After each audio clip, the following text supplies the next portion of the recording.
उसी समय पाकिस्तान से एक खबर आई है, हाफिज सईद का कोई संबंधी था, करीबी एकदम। हम चीन को इन्वेस्ट करने के लिए बुला रहे हैं, आप यहाँ से हमको थ्रेट कर रहे हैं, तो आप ये समझो कहीं ये खुली चुनौती तो नहीं है कि भाई तुम हमसे मुलाकात तो कर नहीं रहे हो, तो हम ऐसा कर सकते हैं, हम चीन को बुला रहे हैं कि भाई आइए इन्वेस्ट कीजिए, कि भाई तुम्हारा तो दुनिया से हम तुमको 2 मिनट में काट देंगे। नमस्कार, आप देख रहे हैं डीएनपी इंडिया, हर खबर भरोसे के साथ। दोस्तों, जिस बात का जिक्र बार बार डीएनपी इंडिया करता रहा है, जिस बात का डर बार बार डीएनपी इंडिया जता रहा था, जिस बात को लेकर हम बार बार कह रहे थे कि भाई अगर मोहम्मद यूनिस उस जगह बैठे हुए हैं तो वो चीन की मदद के लिए बैठे हुए हैं, आज वो साबित होता नजर आ रहा है, क्योंकि आज वो खुलेआम वीडियो जारी करते हैं और कहते हैं कि भाई चाइना आइए, आप हमारे साथ इन्वेस्ट कीजिए, ये जो बंगाल की खाड़ी है उसके हम इकलौते गार्जियन।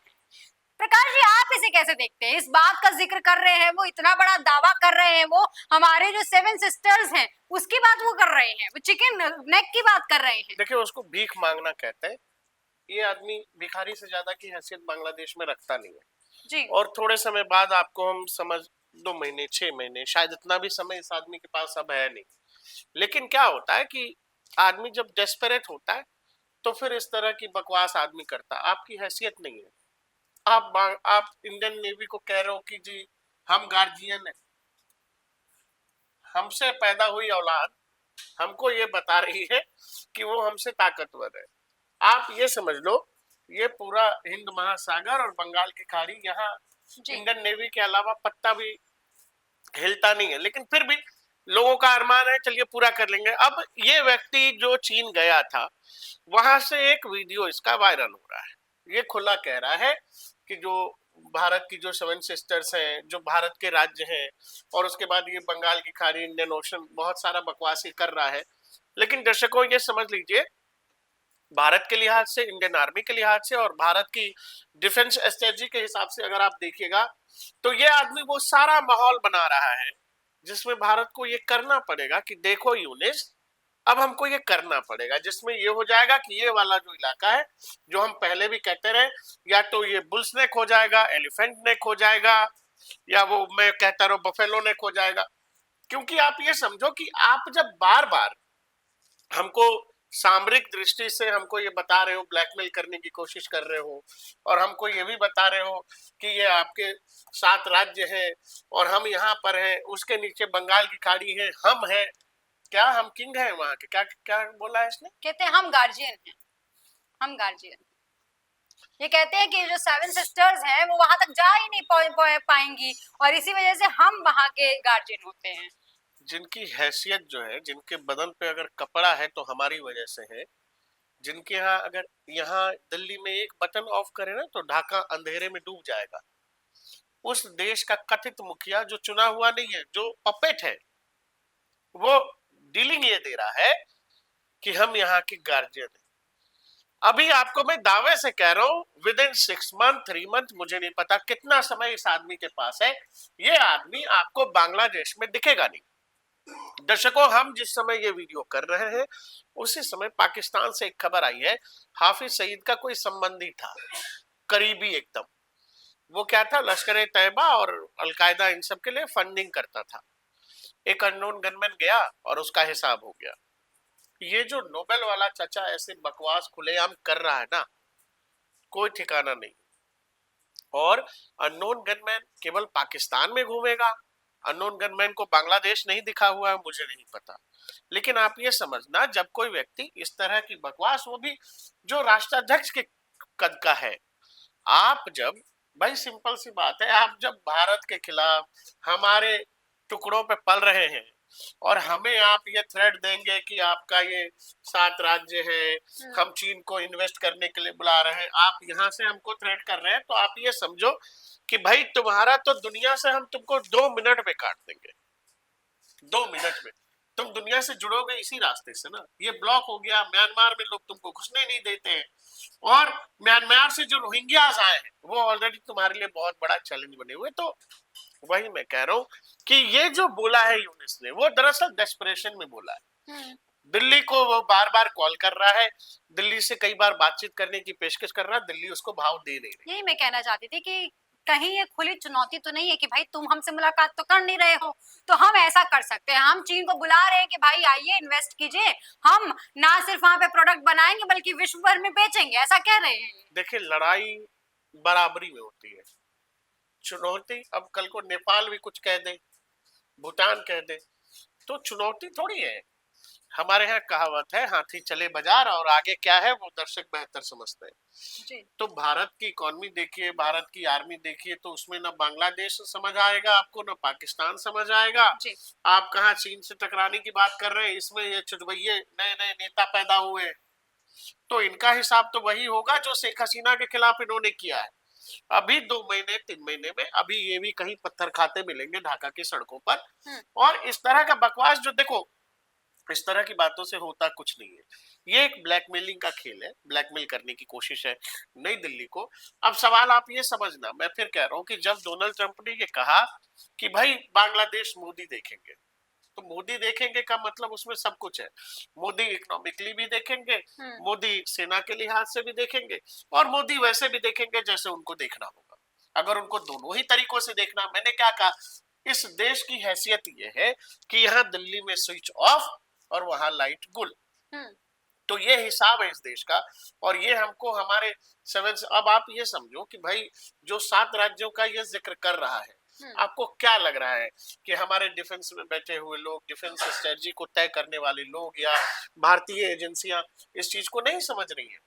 और क्या हम ये नहीं समझ पा रहे हैं कि बांग्लादेश अगर इस तरह से इतना क्रिटिकल हो जाएगा, जहां जहां इस जैसा पिट्ठू कुछ भी किसी से करवा ले जाएगा, तो हमको बहुत समय नहीं लगेगा इस वाले इलाके को इतना बड़ा कर लेने में। कोई बड़ा काम नहीं। दूसरी चीज ये भी है क्योंकि चीन की जो नजर है वो लगातार भारत की सीमाओं पर है, वो चाहता है कि किसी भी तरीके से जो भी एरिया हो सकता है वो कब्जा कर सके, वो कर सकता है। अब ऐसे में उसे इनवाइट करना कि भाई आइए हम तो दोनों साथ में व्यापार करते हैं, हमारा इस चीज पे वो नहीं है ना कंट्रोल की कौन किसको बुला रहा है खाने पे।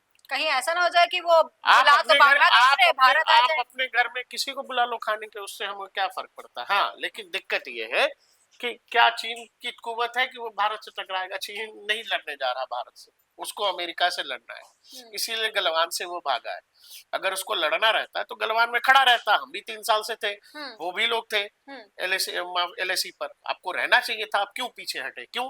क्योंकि आपको लगता है कि ये समय ठीक नहीं है। एशिया रीजन में कोई एक देश जो चीन से को टक्कर दे सकता है वो भारत है। तो चीन आजकल तारीफ कर रहा है भारत की। अब फिर से चीन ये चाहेगा नहीं कि एक पपेट के लिए वो भारत से सुधर रहे रिश्तों को फिर से खटास में डाले। क्यों? क्योंकि इसको ये लगता है कि वो हमें 7 सिस्टर्स में डिस्टर्ब कर देगा। आपको मैं बताता हूँ, बहुत समय नहीं रह गया अगर ये बकवास जारी रही।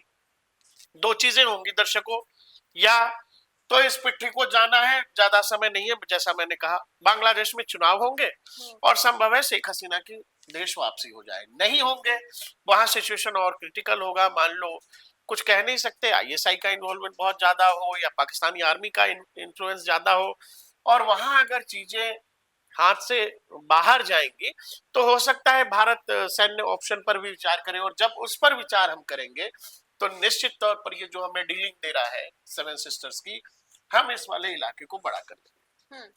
ये बार बार इसीलिए कहा जाता है ना, सिलीगुड़ी कॉरिडोर है, कुछ किलोमीटर का पैच है, चौड़ाई उसकी 15-16 किलोमीटर है, वहीं से आपकी आर्मी का मूवमेंट होता है, सारा मूवमेंट होता है, और सारा व्यापार भी वहीं से होता है। तो कुछ लोगों का ऐसा ख्याली पुलाव है कि किसी दिन ऐसा आएगा जिस दिन हम इसको ब्लॉक कर देंगे और भारत के 7 सिस्टर्स को भारत से अलग कर देंगे, भारत के मेनलैंड से अलग कर देंगे। अब जब कोई कमजोरी है हमारी, तो उस कमजोरी से कैसे निपटना है समय आने पर। क्या आपको लगता है कि इतना बड़ा देश, इतनी बड़ी इकोनॉमी वाला देश जो दुनिया को ज्ञान दे रहा है, हमको नहीं पता है कि इसमें क्या करना है?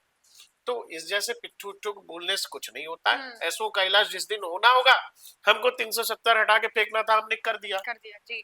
जिस दिन हमको जरूरत महसूस आन पड़ेगी कि भाई चिकन नेक को का कुछ इलाज होना चाहिए, तो उस दिन हम इलाज भी कर देंगे। उसमें अब देखिए जरा, जो अपनी सीमाओं को मजबूत नहीं कर पा रहा है, यहाँ अपने आप को मजबूत नहीं कर पा रहा है, वो कह रहा है कि भाई बंगाल की खाड़ी के हम गार्जियन है। हाँ है, बिल्कुल है आप गार्जियन।